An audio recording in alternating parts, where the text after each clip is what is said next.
So hello and welcome to Kinship Earth Connections, a monthly networking event series for evolutionary leaders and heart-centered Earth advocates.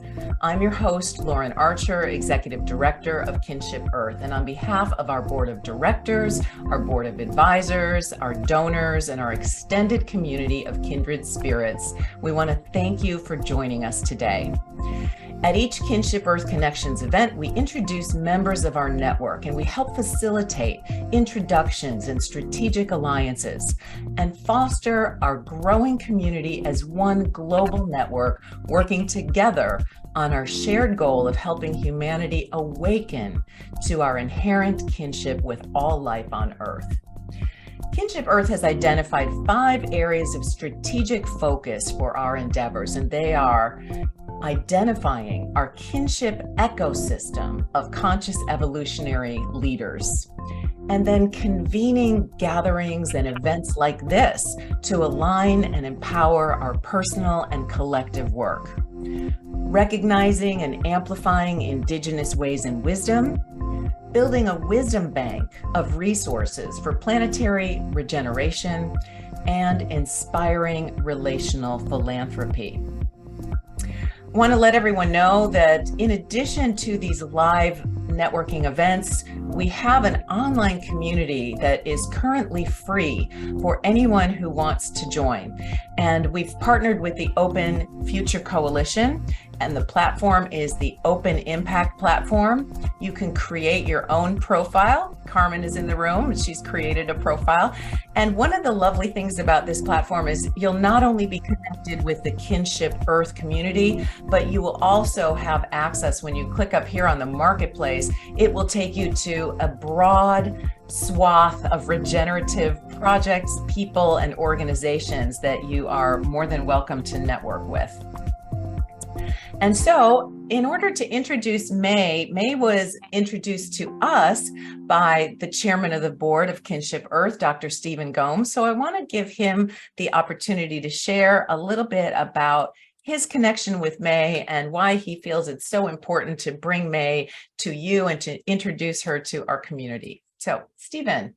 Thank you, Lauren. I'm so pleased to be able to present our guest today, May Mahboob, who is co-founder of MBD Financials. I've gotten to know her over the last several months, and she's doing wonderful work in the Metaverse space. She's creating a decentralized photorealistic business district that empowers individuals to create their own financial ecosystems.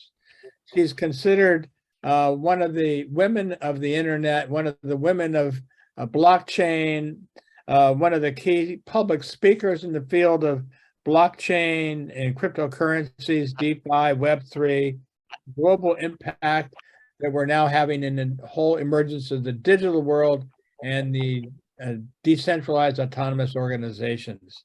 This is a future that right now only the early adopters are participating in, but I am very confident that this future is the future for all of us going forward over the next 10 years.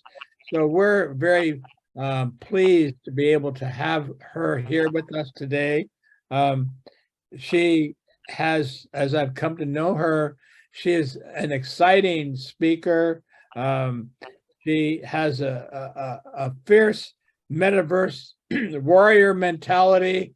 She is able to speak with authority on a number of different key elements of the metaverse that's emerging.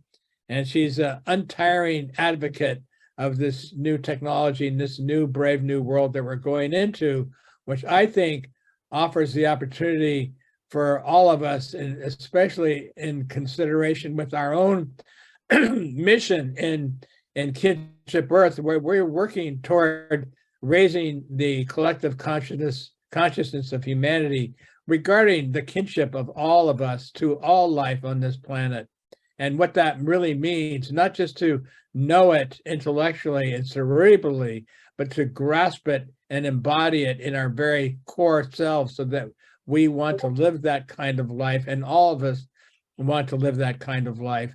And that's what it'll take to have what they call the inner development goals occur with human beings enough so that we will actually change our behavior on this planet. And one of the key people focused on changing the behavior of human beings in the world with a very good, strong global village vision is May Mahboob. So I'm really grateful, May, that you're here with us today, and I'm looking forward to your comments. Thank you so much for the amazing introduction, both Lauren and Stephen. I am super excited to be here and share a bit more about my journey and story and how I how I started in the Metaverse world and some of the work that I'm doing. So my name is May Mahboob. I am the co-founder of MBD Financials. But a little bit background about myself. I was originally born in Bangladesh, a country in Southeast Asia. I relocated, my parents relocated here when I was very young. So grew up in New York City and currently reside in Dallas, Texas. I actually went to school for communication and broadcasting journalism, but found myself in the entrepreneur world.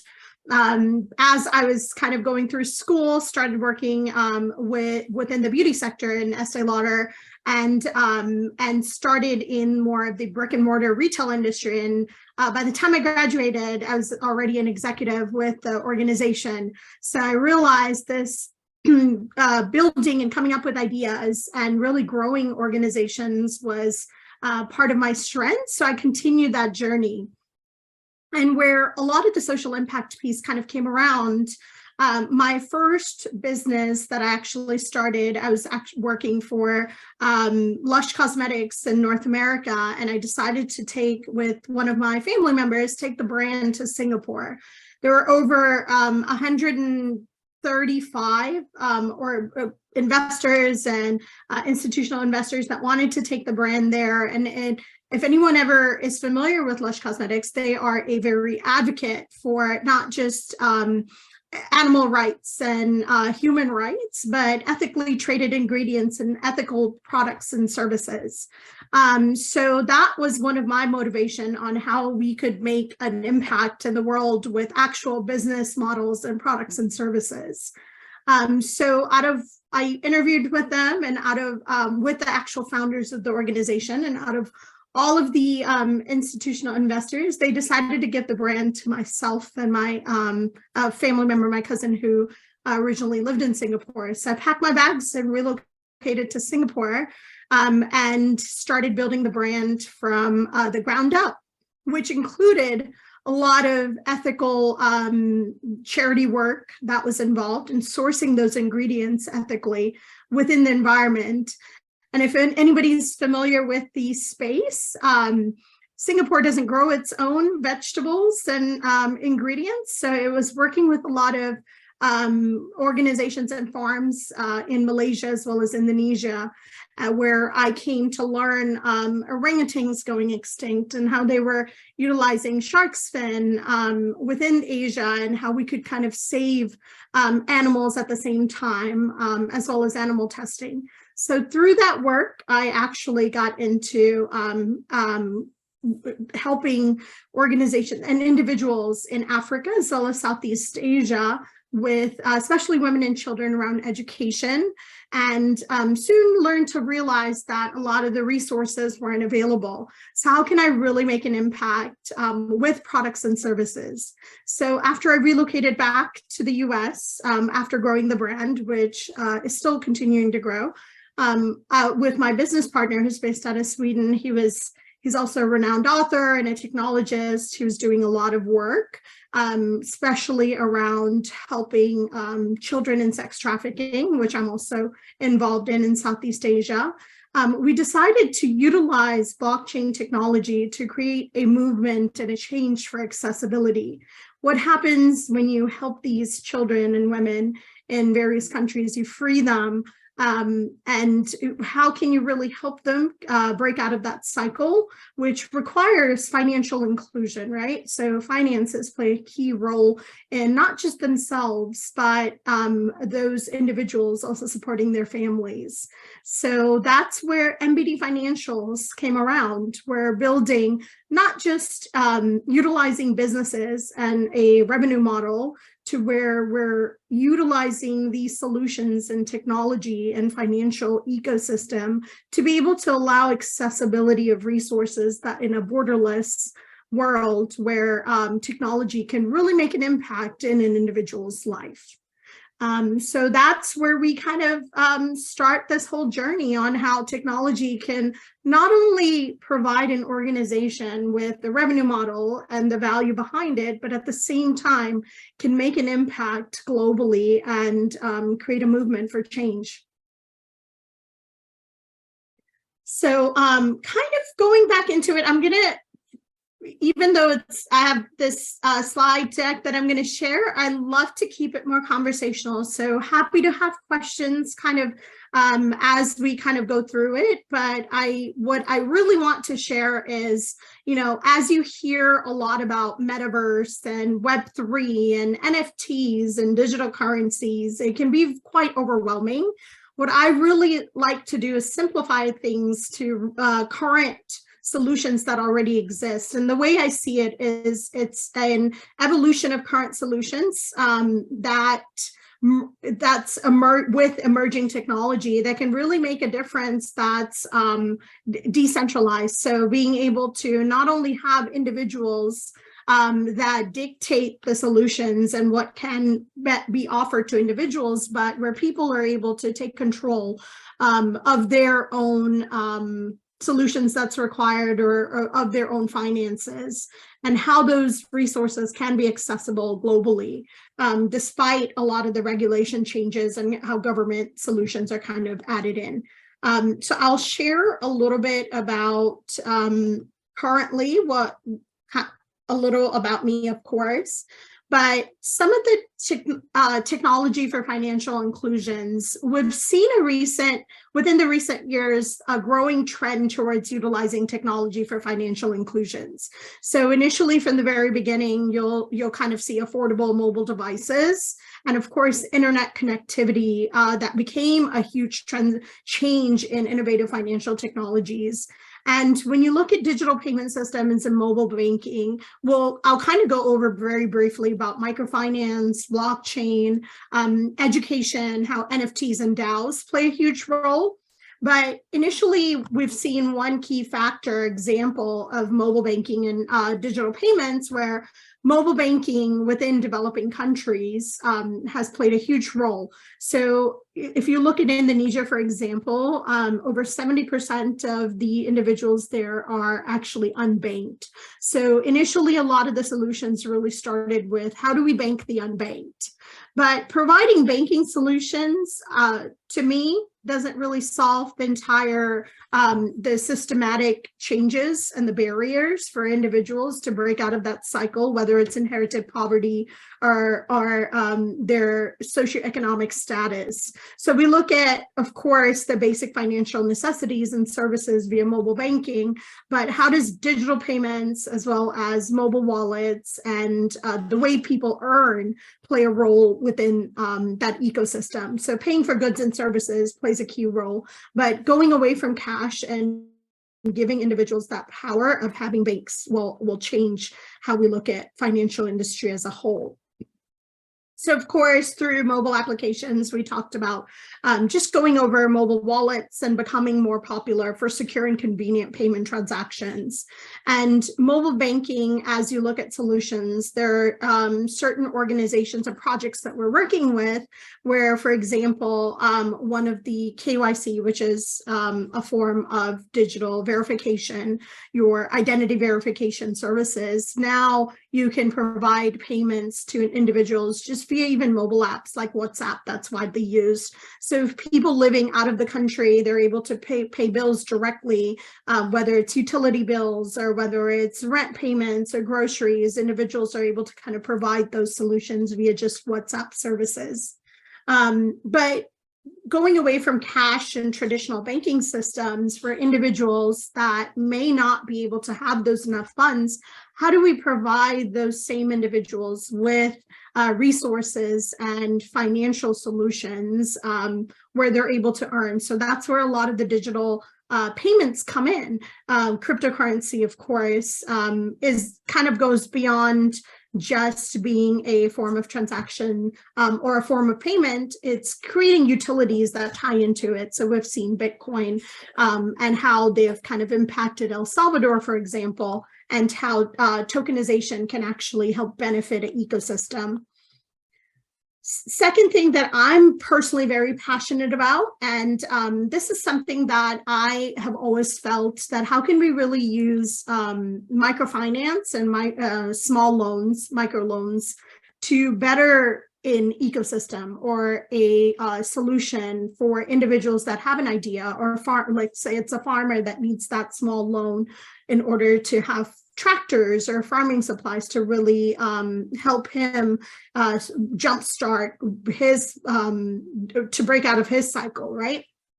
So I personally was very influenced by Dr. Muhammad Yunus, who won the Nobel Peace Prize for microfinance, and especially probably because he was also from Bangladesh and really looked at, okay, what did Grameen Bank really do to help the females with microfinance, and how these individuals were able to pay back the loans. And it was a lot with older technology. So within the ecosystem that we're building with the business district, it's not only to onboard businesses and organizations, but it's also financial solutions. So from a consumer point of view, we want to make it inclusive, where once they come onto our platform, they're able to be provided with all of the resources necessary, from education to financial solutions such as microfinance, or even where peer-to-peer transactions or peer-to-peer investment opportunities are available. So looking at other projects that are regulated or certified and kind of integrating, becoming that plugin, becoming that ecosystem where we're able to provide a lot of these services was very important. So to create the entire financial ecosystem, as I like to say it, what I'm working on is for that individual to come onto this platform. And I want to break out of this cycle of poverty from a developing country. It all ties into brand loyalty, and we've kind of learned that from retail brick and mortar industry. What really drives an individual to continue to go back and purchase a product or a service from that same retailer or that same organization. So that brand loyalty starts at the very beginning, which is when that individual goes to our platform and starts their educational journey, whether it's developing a skill set or whether it's being able to have this microfinance as a loan. They're learning at the same time, and we've created a loyalty structure where they're able to earn at the same time while they're learning or developing a skill set. And in trade, not businesses and organizations will have that individual as a future employee or as a future consumer, because they're able to learn, earn, and be able to continue to utilize a lot of these services and solutions that'll be available on our platform to be able to break out of that cycle or create their own ecosystem, and building that brand loyalty as well.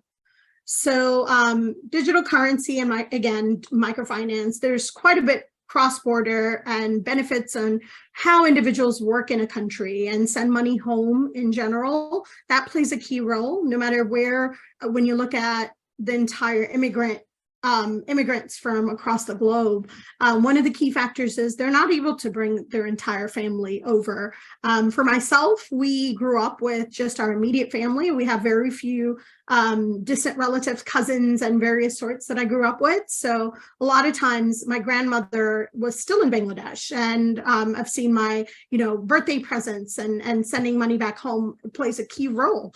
And that's where digital currency kind of plays a big part of how people live and how people earn, whether you live here or anywhere else part of the world. And of course, financial crimes and even banking solutions when it comes globally to being able to provide a lot of the refuge. I've worked with the Rohingya during the Rohingya crisis. What we've seen is as people were displaced and having to find that identity and where they were going to live, or not having access, not even having a birth certificate, played a key role. So that's where we see a lot of the blockchain technology and utilization of KYC, which is, of course, that data and ledgers will play a key role in that accessibility of resources and solutions. And of course, this will also, I'm happy to kind of share this with anyone if they would like the deck afterwards. So happy to email it over to you. But policy changes we've seen. Blockchain was, I actually had the privilege of meeting Hubert at MIT that I attended an event for, a speaking event, and had the privilege of meeting the founders of blockchain technology. And as we were kind of, Stuart Hubert, as we were kind of talking about, what really motivated him, he was a professional juggler in France. And him and his co-founder, when they created blockchain technology, it was all about accessibility.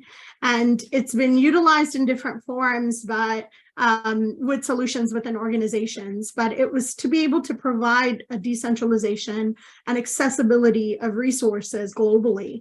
And that's what I have been motivated to harness, is the power of blockchain technology, the power of ledgers, and creating, it's not recreating the wheel, it's looking at solutions and how we could really make a change in the world and in the industry as a whole.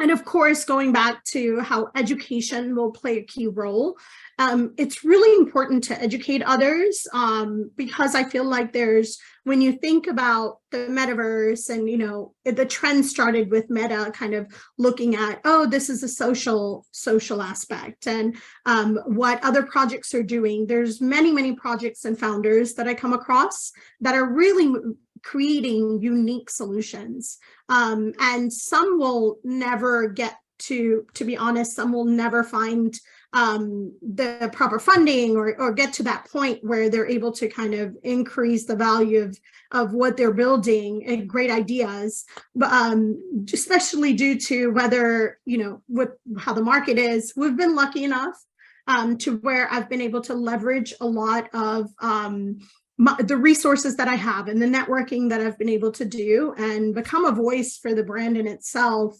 and find the proper funding and the proper resources to be able to kind of increase the value of the project. But that all ties in with education and the value behind it, because the media kind of, when it comes to cryptocurrency, and the media can kind of really tarnish some of the positives and the value behind a lot of the solutions that we're creating. And I really would just want to kind of touch a little bit on NFTs and DAOs. So NFTs, non-fungible tokens, they're really unique digital assets. One of the main reasons, if you're wondering where this space is really going, Web 2, Web 3, Metaverse, non-fungible tokens is a great start. I spoke about it at an event last year during, it was the NFT, one of the largest conferences in LA.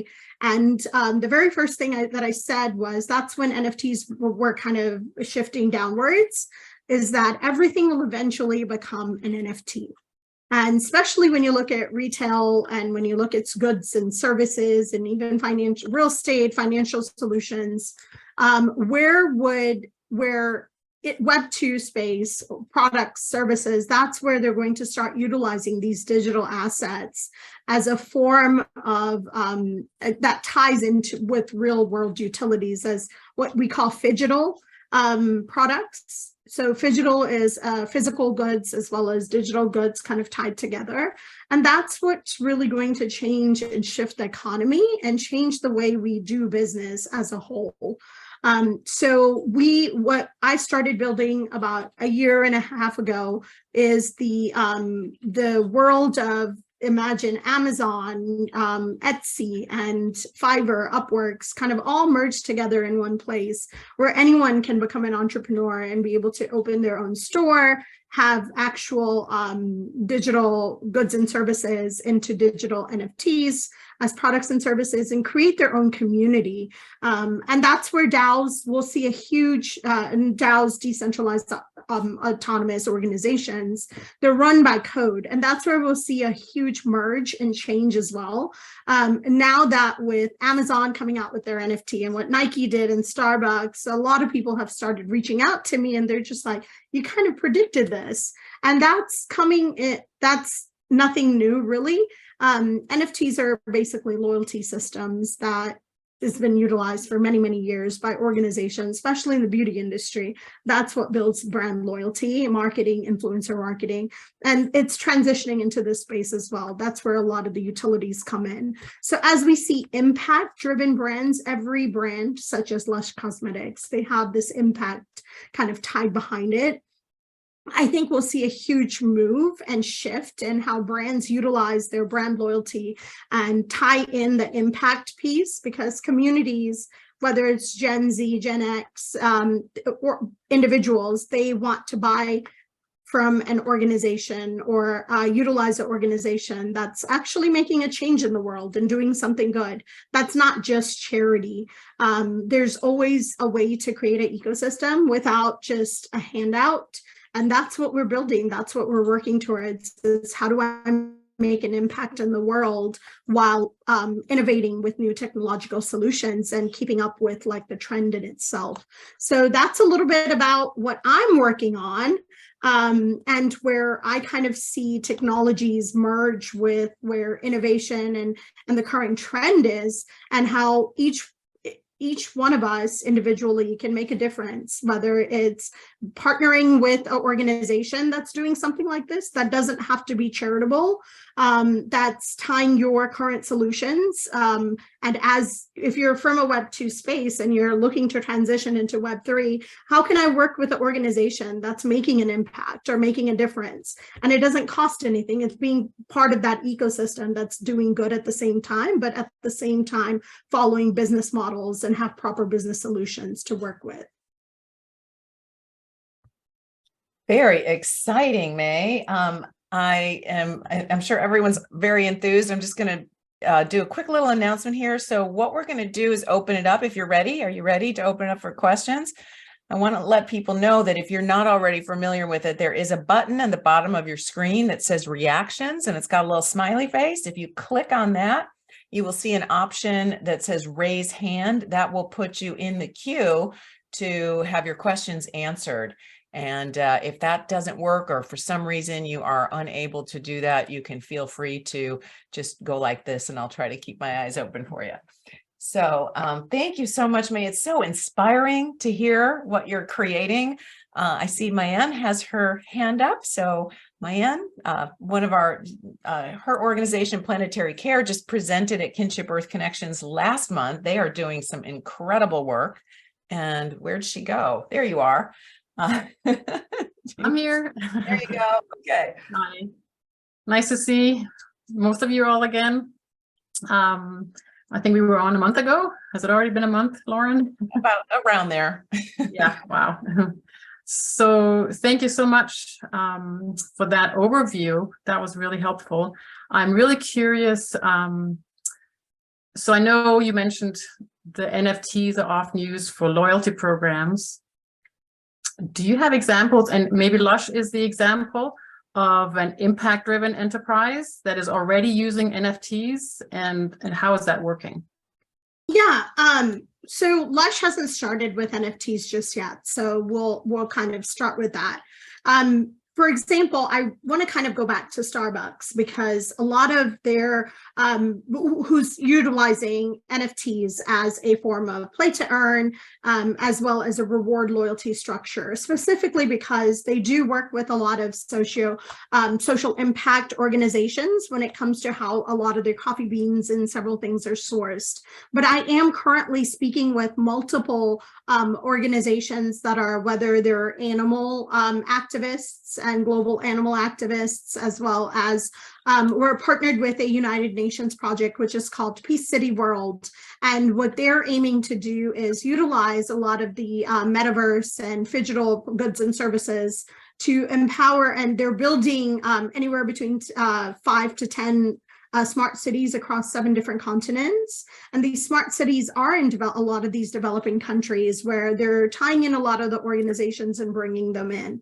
When you look at, I'm also part of this, as we're onboarding projects, there's an NFT project that I'm a part of, which is called Hype Cartel. And they're a social impact organization. So each individuals, they bring in visionary leaders that are part of a lot of these impact-driven organizations and looking at how they're changing in regards to goods and services. And currently, there's quite a few projects that I'm a part of that they're launching retail brands, or they have a retail brand and they want to launch the NFT model. And they're looking at, well, how can we create a business model around this launch of the physical goods and services? For example, there's a scrub line that we're launching that we're launching within our marketplace. But what it does is she has these patches, artwork from African region, where they're creating art, and those are created in form of NFTs, but those patches actually go onto the scrubs that individuals are able to wear in hospitals. So that's also giving back to women's health, as well as these individuals in this tribes and organizations throughout Nairobi, as well as Ghana. These women are earning as well. So it provides sewing machines and provides the hospitals resources. Thank So you. exciting to hear all these different ways to think about how we can apply this technology. So thank you. Stephen, you've got your hand up, and then Paul, and then Dr. Melanie. Okay, thanks, May, for a wonderful presentation. And I'm curious I have two questions. First one is, how do you think you might collaborate through MBD Financials and your other work with Kinship Earth? Where do you see the most probable direction for us to go in collaborating together? And second of all, where is the next venue next one or two venues where you'll be speaking at major blockchain conferences around the world?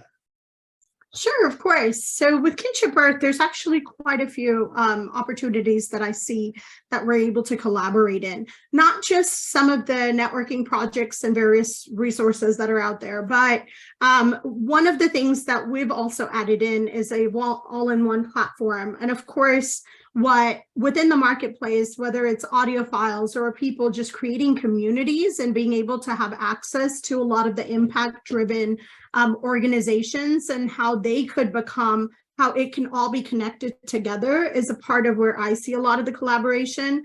What we're creating, we don't want to be the creators of everything. I think that's where really, when you're trying to scale very quickly in an environment where literally overnight there's a new solution that comes out. We've seen that with ChatGPT and with AI and now virtual. It's almost daily. I wake up and it's like, now I have to learn something new, right? So you can't go to a university and become an expert overnight.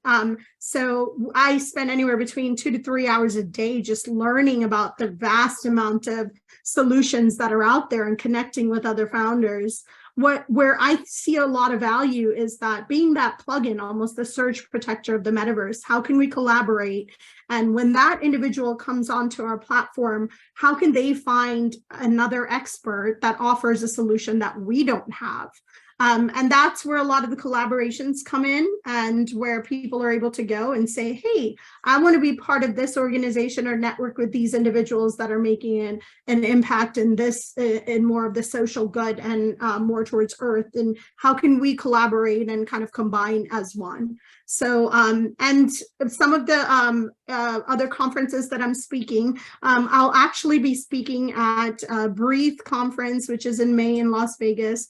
I'm also a speaker at NFT NYC, which is one of the largest NFT conferences globally that's being held in April, as well as within Europe. I'll also be speaking at NFT Tallinn, which is in Estonia in May. Very good. Estonia in May. That sounds very enticing. Thank you. Let's see, Dr. Melanie, I had a comment on something that you were saying, and now I wanted to mention that Kinship Earth does have our own DAO, and that is one of the things that we are seeing is this cross collaboration of the ecosystem that we're building, of DAOs connecting with other DAOs that share the same values, that are impact driven, and the power of creating that coherence across the ecosystem is really quite promising. So we're excited about that. All right, Dr. Melanie, where'd you go? There she is. Please feel free to unmute yourself. Whoops. There we go. There you Thank you.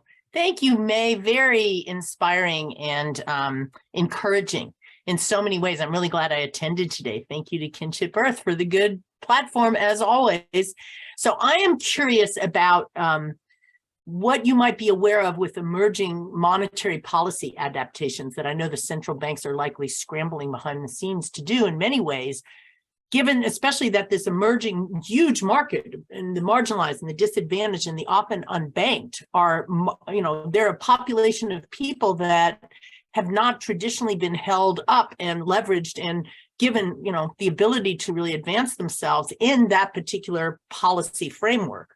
So how are you seeing the central banks and and if you even know, I mean, if any of us know, what's being actually proposed as a way of addressing this population for more equity and dignity?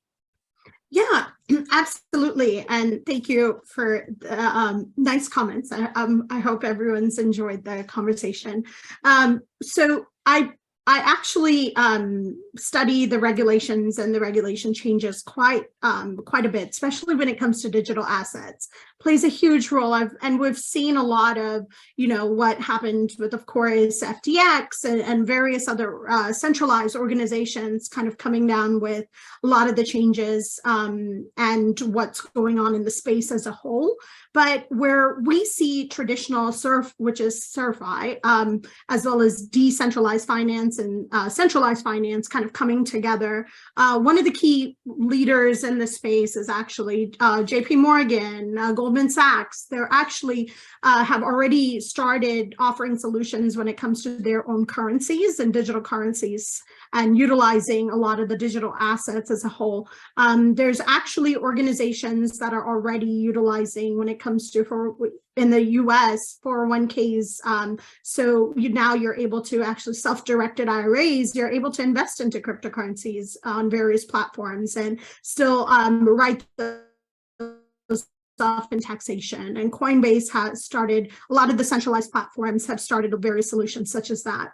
I think we're still very, very early when it comes to regulation, especially in the United States, which is a little disappointing, to be honest, because especially when it comes to entrepreneurs and being registered and properly registered, we've seen a huge shift with Wyoming becoming one of the very first states. Now you could actually be registered there and have a lot of organizations especially when it comes to cryptocurrency and various others, digital currency organizations, but a lot of the entrepreneurs are moving cross seas, whereas Dubai in the UAE being one of the leaders in shifting regulations and how now currently there was an article that I just actually kind of read a couple days ago where UAE is becoming a free zone for digital currencies and creating a complete company registration free zone. We're even registered in Singapore because Singapore has kind of already come out with specific regulations that's not constantly changing that affect the way you do businesses.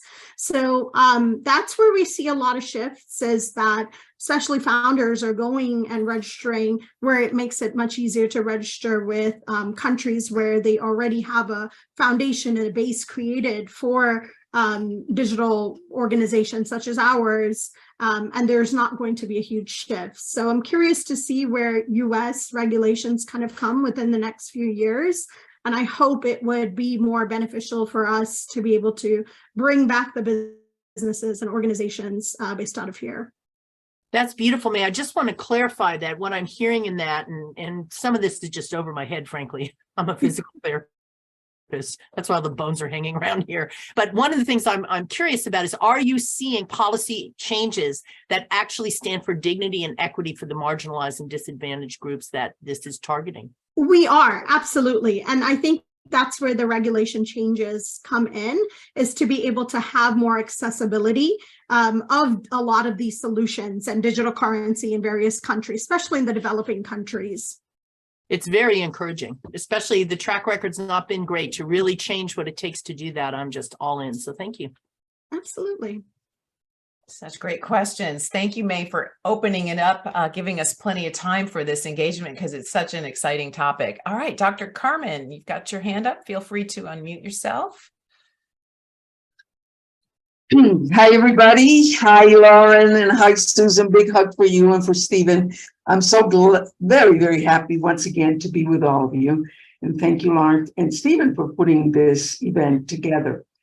So I have a question. The question for May, and thank you for this wonderful sharing and presentation. It has to do with something that I'm working on, my project, and that is what we call holistic, life-centered, heart-centered, personal financial planning, and how I'm just talking about the United States now, not global, but just the United States, how people that are in the middle income range, particularly from diverse groups such as Latinos and Black Americans and Indian Americans and people with disabilities and members of the LGBT community, are completely out of the game. Most of them don't have $200 in savings to their name. They're not planning their money. They're not planning for their financial independence. They have no clue on how to do it. And when they don't trust financial advisors, they don't trust financial planners, advisors, whatever you want to call it. You know, the level of trust towards a financial advisor in the United States is at the level of a used car salesman, according to studies. So there is no trust. There is no empowerment. There's total lack of education in financial planning. There's some efforts in financial literacy, but not that what's called the science of personal financial planning. And so where does your project come into play? How do you see, you know, your efforts and your project supporting people of all income levels with their own personal financial planning needs? Absolutely. That's a great question because it's one of my passion areas, because I grew up as an immigrant myself. So my parents didn't come with a whole lot. And saving for your children's college fund, while, you know, Stephen and I were just kind of having this conversation where when immigrants come in, you've got legal fees and you've got a lot of other fees that kind of go in various places, and you're working a lot of what they call odd jobs in the space, where whether you're driving a taxi in New York or, you know, now it's Uber, but in various forms where a lot of the fund kind of goes. So what about your kids' education, or what about college education for the next generation kind of play a key role? So what we've realized is that that's where a lot of the business solutions come in and the organizations that they work with. So as an entrepreneur, what we've created is a loyalty structure within an ecosystem where they're able to earn these points. So when people say, well, how can this individual, that's whether they live in the US or whether they live in globally, poverty is dictated based off of where you're regionally located. So poverty exists no matter where you are based off of your socioeconomic status. Well, this individual, they're more in need of how do you break out of that cycle? They have certain needs that they can't fulfill, whether it's a kid's college education or clothing or shelter or food. So what we've created is a platform where you're encouraged and you earn, and that's where the gamification, if you hear the term gamification, that's where the gamification comes in. If I continue, we go to the same grocery store, chain grocery store, because you get these points and you redeem it for fuel, like, you know, 10 cents off your fuel or whatever reward they're kind of giving away. What we've created an ecosystem that's inclusive for everyone. So you don't have to buy anything to be able to earn these points, what we call gems. So people just for learning or taking a class or taking a course, or, hey, I want to become a software developer or learn how to create these NFTs, but I have zero college education. They're able, every class that they take, they're able to earn these gems, which can then be converted for actual goods, services, or even be able to kind of stake it, which is staking is putting it somewhere. You convert it into tokens, our actual currency that we've launched, and you stake it into an educational fund where it goes towards someone's education, or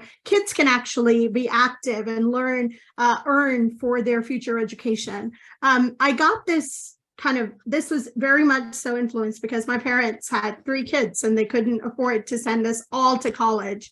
So that's where I worked. And, brand loyalty, when I talk about brand loyalty, it also comes from, how that brand has impacted you in your life.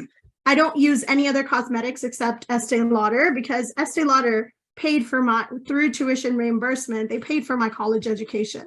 So I graduated with double major with 0 debt. And it's because I had to earn, I had to work full time, go to school full time, and get nothing but A's in my classes.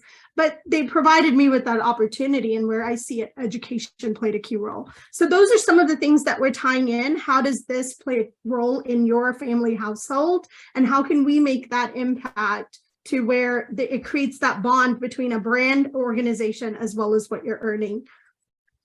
That's beautiful. I wanted to thank you. I just wanted to ask you, because when you started your presentation in the company and the brand that recruited you and brought you in, the beauty product business, it reminded me of the Body Shop. Does it have to do with the Body Shop? And because when you spoke about it, it reminded me of Anita. Years ago, I had the opportunity to be in a live event with Anita in Manhattan, in New York City. And she got, and to tell you, she got a 45-minute standing ovation in front of 5,000 women in New York City. And does it have to do with that, with Body Shop? I think I said all about it, right? The founder and Anita Roderick, they're also a UK brand. They were actually partners. They created it together. But then once Anita kind of went into more of the business model and not fully sourcing a lot of the handmade products, that's when Lush kind of broke out. But yes, it does have a lot to do with it. Awesome. I see Paul has his hand up. Go ahead, Paul. Yeah, I've actually had a couple of questions, but they've been answered along the way. I want to say thank you, May. It's been great following along on your journey and seeing people that are involved in the human aspect. I think a lot of, specifically crypto, has a reputation for the monetary side of things. And it's great to see people that focus on the human side of things and the way that the financials and the technology can empower people who might not have had that opportunity before. My question is, working with these often underserved communities, how do you balance the varying levels of education and trying to address such a complex topic in an approachable way for everybody in these various communities to help bring them into this completely different topic and help improve their lives through that? I love that. And thank you, Paul. Paul's been amazing, and I've seen a lot of posts and following their journey. So thank you for following and kind of keeping up with it. So one of the things that we've noticed is not only just here is the language barrier and really understanding where a lot of these solutions can be overly complicated. So bringing it down to the basics is very important. So that's where a lot of the artificial intelligence technology comes in. Language translation and language barrier is huge, no matter what part of the world you're in. So some of the solutions when it comes to education that we're implementing as we kind of build out our product is at how does an individual learn, at what level of learning that they require. So whether it's, if you're, we can't teach a farmer regarding digital wallets as at the same level as a software engineer. So how do we break down that barrier? And it's through their level of understanding. So through various answers of questions, we have already implemented live language translation of up to 65 languages, and we're continuing to go from that. Currently, it's voice to text, but we're actually transitioning as we work with digital avatars. It could be voice to voice. And what we're looking at is, as you answer these questions through AI capability, it's able to break down your learning model. So it could even go up to all the way up to Pictionary. So for that grandparent, or my mother, when someone asks, what does your daughter do? She says she does something with coins. So I could be a coin trader and she has absolutely no clue. So we see that transition, when the entire transition from Web 2 to Web 3 kind of goes back to when people were transitioning from cash to credit cards, and using this card to pay for services was as entirely kind of new concept. And how would even people kind of transition to that? Or then it came to Apple Pay. So I think we'll get there in time. I don't see it transitioning overnight or within even the next couple of years, but it's going to take a lot and focus on the education aspect and really using, again, technology to break down that barrier. And I think artificial intelligence, as we've kind of seen, will play a huge role in that. Hope that helped. I just have to say that we have a very advanced farmer in the room, Walter Mura, who has a crypto wallet and is getting right on the bandwagon with the whole new tokenization and DAO exchange. So Walter, I just want to invite you if you wanted to make a comment. I didn't mean to put you on the spot, but since May mentioned a farmer, you are very far advanced for most.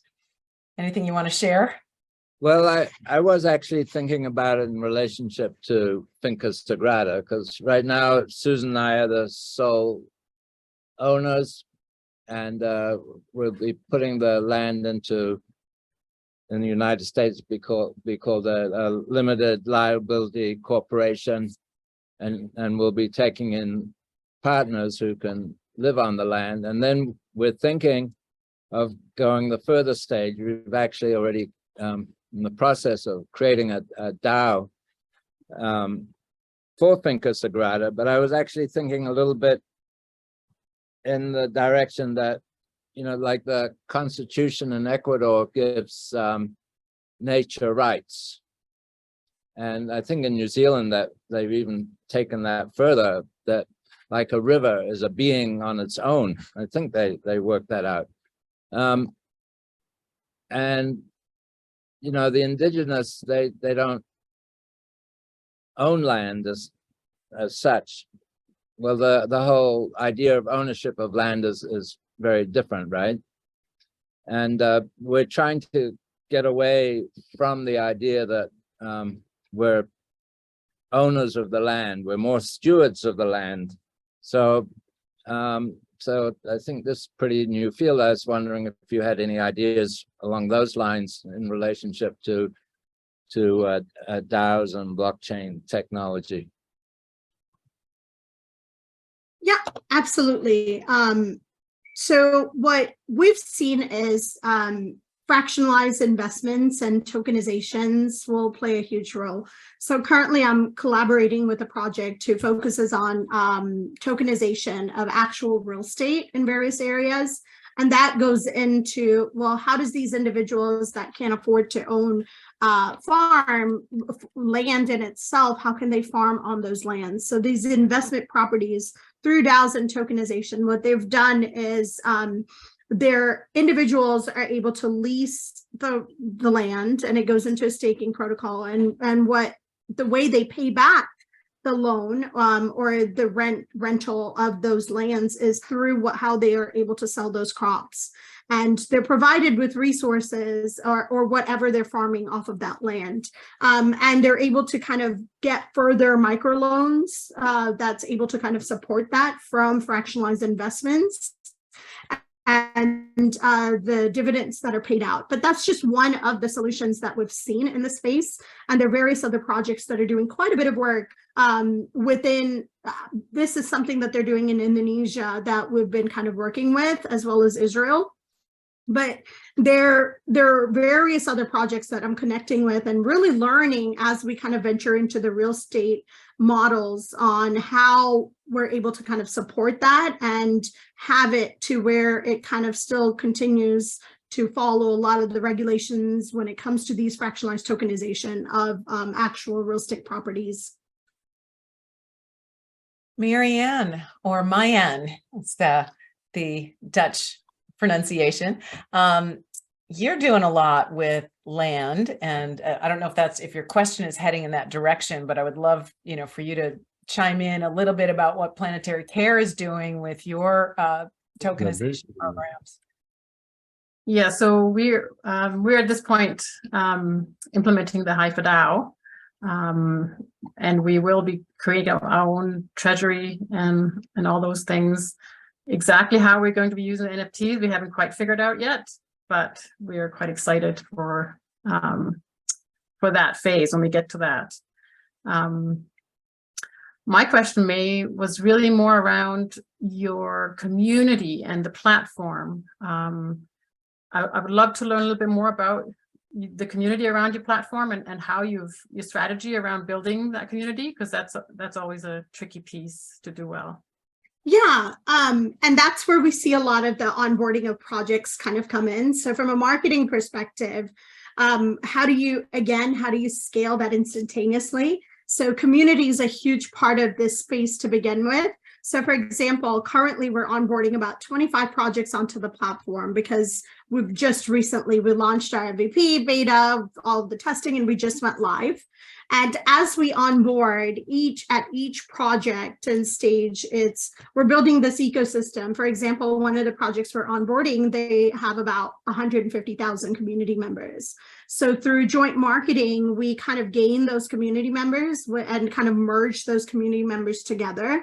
And each project we onboard, the great part about it is this entire reward system that goes back to, well, what are you looking at giving away, airdropping or donating? And that all goes into the reward page. So other individuals are able to redeem these gems to try someone else's product or be a part of their community or have access to this. So that's the model that we're creating, which merges communities together. So we can go from currently we have over 40,000 community members to almost within 30 days, we're able to gain over 1.5 million by merging these communities together.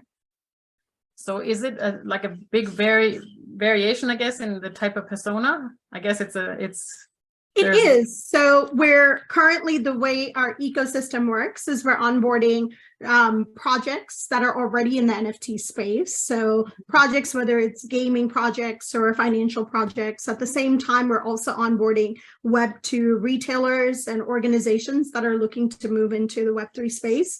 So whether they're launching a new collection or, and it doesn't necessarily, we have secondary market as well as primary market. So whether they're launching, whether they're bringing over or transporting over from OpenSea or any other marketplaces, or looking to launch a part of their collection, we're able to do it any way that they choose to. So that's kind of how we're building it out. Thank you. That was interesting. Very exciting. Daniel, good to see you again. Welcome back. Feel free to ask your question. Yes, hi. I'm fairly new to this community. I mean, I just realized I just met you guys from Rancho Marga, and I saw Marianne there also, the video, and the DAOs is a completely new concept to me. So you guys are way more advanced here, and this is a lot of it is like Chinese to me. Blockchains I've heard of, things like that. I don't exactly, NFTs, I don't exactly know how all that works. The traditional financial markets are complex enough, but this is a whole new arena. So as a layman coming into this space, there's two questions I guess I have. The first one is for a person like me that's fairly educated, and how do I learn? It seems like May, you have some courses. Is there a website I can go to? Can I? Is it paying courses? How can I learn about all this, the DAOs, the NFTs, the blockchains, educate myself? And I guess the subsequent question goes with that is, how does someone, a few people talked about this, people that are not as educated and financially well off to be able to get into this space, if I'm having problems understanding all this, I mean, I don't, and people that don't have the educational background and everything, how do you reach these people? I mean, you just reached me, and I'm having a lot of problem understanding all this. How do you reach people that barely have any concept of this? Even traditional finances is already unavailable to them. How did they get into this, and how do you educate us first so we can educate other people that don't have that? I mean, if I were to talk to someone that doesn't have a college education or even does, and I wanted to explain this, I don't know myself, and I don't know many people that can explain it to me in my social surroundings. So my question, I guess, is how do we go forward here? How do you reach people? And how do we, as educated people, get more education? Because without having to go back to college or university and doing that, so that, I guess that's my question. No, that's a great question, actually. And that's something that I also focus on is educating others. So education in this space actually doesn't cost anything. There's so many platforms to be able to learn from, but a lot can be overwhelming. So what I usually suggest to others is find a few certain people on social media, or whether it's on LinkedIn and various other platforms, and really start kind of going through a lot of the documentation, and especially if you ever hear the term white paper, start looking at white papers of projects and light papers. It's basically your guide to what the project is all about. It's almost their business plan or their deck kind of explained in, this is what we're doing, this is the problem we're solving, and this is what, you know, our business model is. When it comes to NFTs, I'll tell you, even for myself in the space, a lot of people overcomplicate things. And I kind of explained this even at MIT, and someone told me what this was the most simplified explanation of it. If you ever hear NFTs and utilities and digital ledger and all of this, all it is being able to trace it the way it's coded. So when the code of the software is written, it's being able to see and have direct access to it. So the account number per se. But what NFTs are, it's a membership card. So if you have a Costco, Sam's Club, or any type of membership, it's that specific membership card in the digital format. So if you have an iPhone, it's the digital card that you're able to save into your wallet. And when they talk about utilities, it's basically what this digital card, holding this digital card, gives you access to. So you enter this club and be able to purchase all of these products at a discounted price. And it increases in value because it's supply and demand, the amount that is put out and the amount that, you know, is able to be resold. So it increases on the value based off of the number of membership cards that are put out. That's all it is. And so there are various places. Please feel free to add me on LinkedIn. I've added I do a lot of public speaking and simplify that as well. We're also adding in a lot of the educational pieces of it that go based off of your level of understanding. You can continue to learn. What I'll tell you is I am even learning as the days go by. Like I said, I study and look at other projects and other solutions because the space is moving so quickly. So it's always good to start at very beginning and kind of work your way up. But resources are free and available everywhere. I mean, even in coding, Alchemy does free courses now where you could learn how to code NFTs and various sources such as that.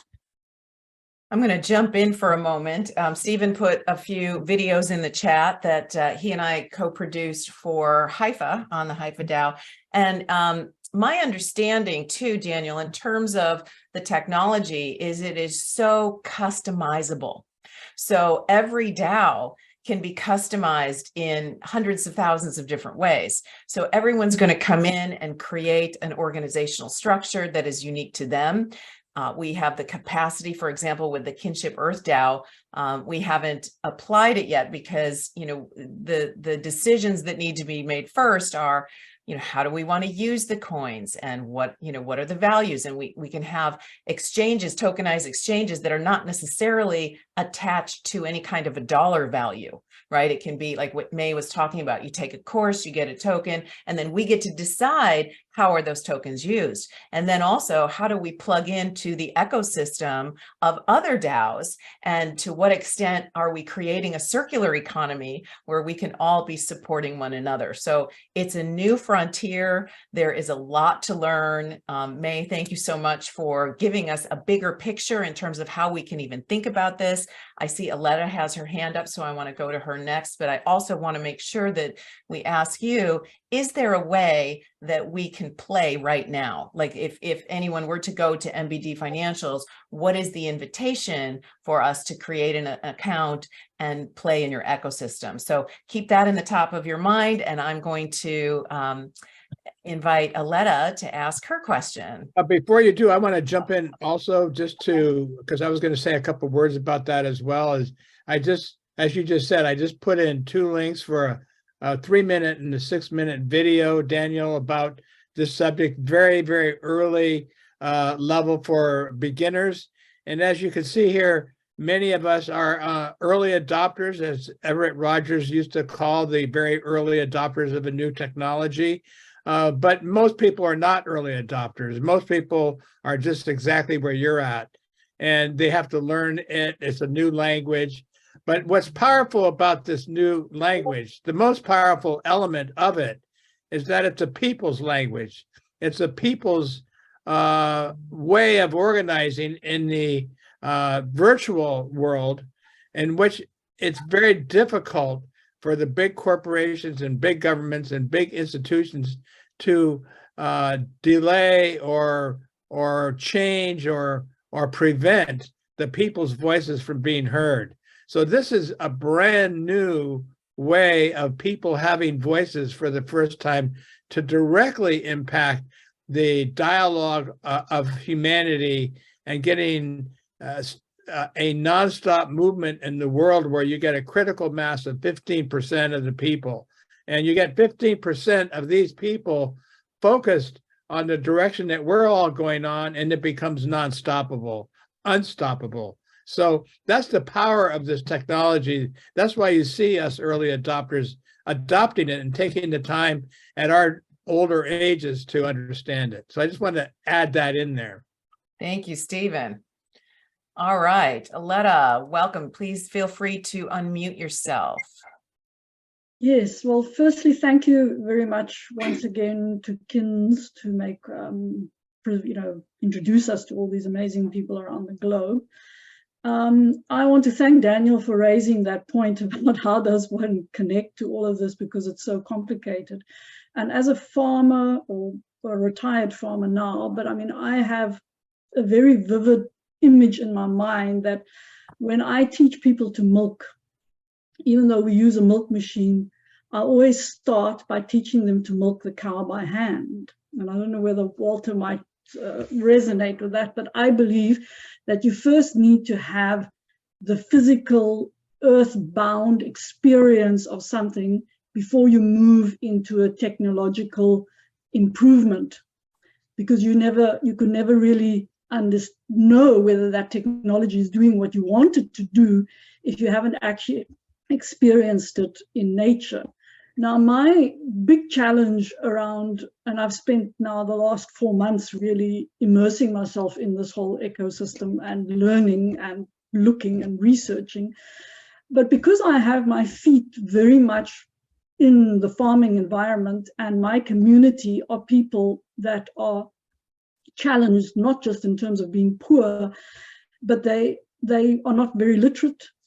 In South Africa, with our power situation, they don't have a lot of access to internet or bandwidth. So it's just like the gap between where they are and the potential for them to actually benefit of the technology is so big. And I've also seen that before you can really, as Lauren was saying, the scope of what this technology is enabling us to do is amazing, but you need to be able to know how to make it do what you want it to do. not that the technology ends up dictating to you as a human being. And so my question really is there a way in which one can sort of in the platform like you're creating may ensure that people are doing the on the ground person to person work in terms of abilities to communicate, to trust, to build relationship, to understand the implications of decisions, because that is not really something that one can do on a technological platform. That needs to happen on the ground. And Walter also referred me to a man by the name of Mark Tagnotti that had been doing projects in Zambia, and he was also making the statement that he found that the people on the ground first had to understand the manual way of doing something before they could start grasping the technological way. So I would be interested to hear how you see maybe addressing that gap. Yeah, no, that's a very good point that you bring up. And where we see the transition is that it has to happen physically at a location, or physically happen in the real world for it to become digital. Similarly to how we saw e-commerce kind of come about, where the products and goods and services were actual at physical locations. And then we transitioned into being able to offer those solutions via website. So that's why our focus is on digital goods and services, which is tying those digital, whether it's NFTs or whether it's digital assets, to an actual physical solution that already exists, or creating that physical solution first to tie the digital tokenization or asset to it. That's very important because you have to create an entire business model and infrastructure on its own first before you can tie in the technology and the digital solution to it. So that's where we come together and look at, okay, what is your current solution? And or if you have a business idea, what are you trying to achieve to be able to create that entire solution physically? That's where we find that additional source of revenue or additional model for individuals to have access to digitally as well. So yes, that will play a huge role. And, some of the things even within our roadmap that we've created, where we see a lot of this accessibility in areas where technology doesn't exist.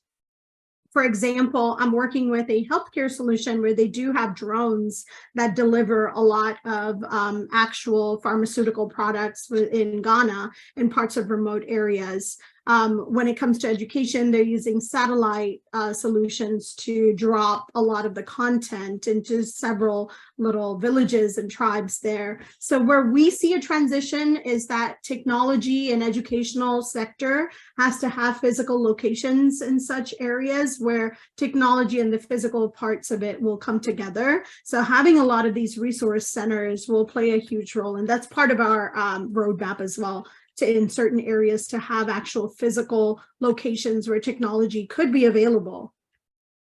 I just want to do a little shout out to Aletta too, of what she's created in her farm in South Africa. She took a family owned parcel and turned it into a community and shared ownership structure, and has really built something phenomenal. So we're just delighted to have you here with us, Aletta. Okay, Stephen has a question, and then I want to be mindful of the time. I've got just a few little announcements, and I also want to point everyone to the chat. Stephen put some information about the upcoming Finca Sagrada event, which I'm going to speak to in a few minutes. So go ahead, Stephen. Yeah, I did also put something in the chat about that as well. But I just wanted to make a quick comment about what Aletta just shared with us about physically being in the physical world at the same time being in the virtual world. Mother Earth, as you all know, we're all literally children of Mother Earth, literally, not just figuratively. We are children of Mother Earth. We are part of Mother Earth. The elements in us are from Mother Earth. So the connection is profound. But I do want to say specifically the connection with the physical beings on this planet. My uncle owned a dairy farm. And then he said the same thing you did. He said, in order for you to experience and understand it, you got to milk a cow. So I was 12 and I sat down, he put the stool and sat down for have me milk this cow. And I don't know how many of you ever actually milked a cow, but you see these things hanging down and what do you think? You just kind of like to squeeze them and then milk comes out. Well, that's what I thought. And guess what? You sit down and try to do that with a cow, and what the cow did, and he knew it was going to happen, this big tail came around and knocked me right off my stool because I was doing it wrong. So I learned quickly that that's not how you milk a cow. So yeah, in the real world, the glue that holds us all together is being able to physically be with each other. But in the virtual world where we can operate, keep in mind that this virtual world was accelerated through Mother Earth when she sent this little tiny invisible thing called COVID that no one can see. And suddenly the whole world is in one conversation through every nation, every tribe, everywhere about COVID. And suddenly this little thing causes us to shut down and start relating to each other in the virtual world. Guess what that did? It allowed us to have these kinds of meetings, accelerated this whole thing. So guess what? There's a purpose there. There's something being directing humanity's spirit in this way, and Mother Earth has done that. That's why I am so optimistic about these tools, because I know where it came from and how to use it to a better humanity's collective consciousness.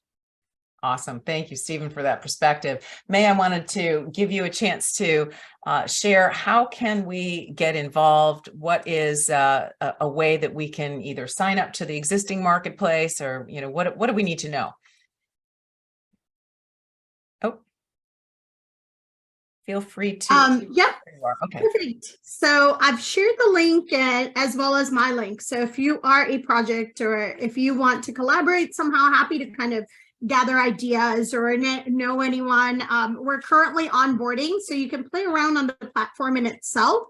So within the week, we'll have several projects already onboarded, so you'll be able to see a lot more. But I've attached the link. It's just MBD Boulevard. And you'll kind of, as time kind of progresses, you'll see it become more and more immersive. So we'll have AR as well as VR solutions kind of added in, that projects that want in virtual reality or augmented reality will be able to have those access, and tying it in with real world solutions. So we'll have impact projects in there as well. So you'll see it kind of growing almost every week. But happy to have side chats. I've also added my link to my LinkedIn and various other ways to contact me. So if you have any questions or just want to learn a little bit more, happy to always set up a call.